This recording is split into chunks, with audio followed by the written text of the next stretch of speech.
குணசாலியும் கூடாரவாசியுமாய் இருந்தவன், கர்த்தருடைய ஆசீர்வாதம் எனக்கு வேண்டும் என்று அவனுடைய இருதயத்துல ஒரு விருப்பம், ஆசை. அடுத்து பாருங்க, பொருளாதாரமும் நமக்கு நன்மை உண்டாயிருக்கணும். பழைய ஏற்பாட்டுல மூத்த மகனுக்கு 2 பங்கு, இளைய மகனுக்கு 1 பங்கு. இது சேஷ்ட புத்திர பாகம் ஏசாவுக்கு வந்து விட்டது. அவன் பிறக்க போறப்பே அவனுடைய குதிங்காலை பிடித்து கொண்டு யாக்கோப்பு பிறந்தான் என்று சொல்லப்பட்டிருக்கு. நான் முன்னாடி வந்துட்டேன்னா எனக்கு அந்த சேஷ்ட புத்திர பாகம் வருமே அப்படின்னு ஒரு ஆசை. ஆனால் பாருங்க, ஒரு நாள் வருகிற பொழுது ஏசா கிட்ட இருந்து அந்த சேஷ்ட புத்திர பாகத்தை கூளை கொடுத்து அவன் பத்திரம் போட்டு வாங்கி கொண்டான். இப்ப அந்த சுதந்திரம் ஆசீர்வாதத்தை வாங்கி கொண்டான்.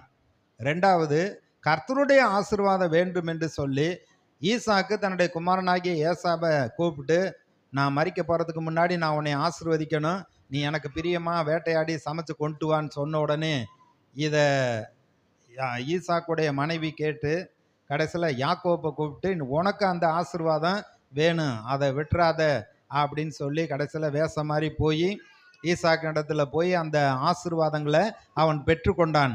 வானத்துக்குரிய பூமிக்குரிய மற்ற எல்லா மக்களையும் அந்த யாக்கோப்புக்கு கீழாக சேவிக்கும்படியாக கர்த்தர் எல்லா நன்மையினாலும் ஆசீர்வாதத்தினாலும் ஆசீர்வதிப்பாராக என்று ஈசாக்கு யாக்கோப்பை ஆசீர்வதித்து விட்டான். இப்படி இருக்கிற பொழுது ஏசா யாக்கோப்பை பகைத்து அவனை கொன்று விட வேண்டும் என்று தன் இருதயத்தில் சொல்லி கொண்டு தன்னை தேற்றி கொள்ளுகிறான். இது எப்படியோ யாக்கோப்புக்கு தெரிந்தது, யாக்கோப்புடைய அம்மாவுக்கு தெரிந்தது. அதனால தன்னுடைய குமாரனை அழைத்து என்னுடைய சகோதரனுடைய வீட்டுக்கு நீ போன்னு சொல்லி அனுப்புறாங்க. அதே போல அவன் புறப்பட்டு போகிற பொழுது கோலும் கையுமாக, அப்போ இப்போ இருக்கிறது மாதிரி சூட்கேஸு இல்லாச்சு ட்ராவல் பேக்கு அதெல்லாம் ஒன்றுமே கிடையாது.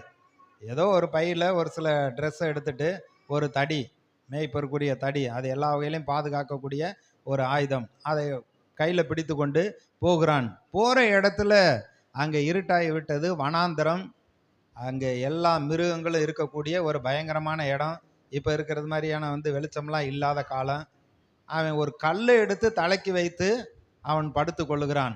ஆனால் கர்த்தர் அந்த சூழ்நிலையில் அவனை சந்திக்கிறார். அங்கே பார்க்குறோம், அந்த இடத்துல கல்லை வைத்து அவன் படுத்திருக்கிற பொழுது அங்கே ஒரு சொப்பனம் கண்டான். இதோ ஒரு ஏணி பூமியிலே வைக்கப்பட்டிருந்தது, அது நுனி வானத்தை எட்டி இருந்தது, அதிலே தேவதூதர் ஏறுகிறவர்களும் இறங்குகிறவர்களுமாய் இருந்தார்கள்.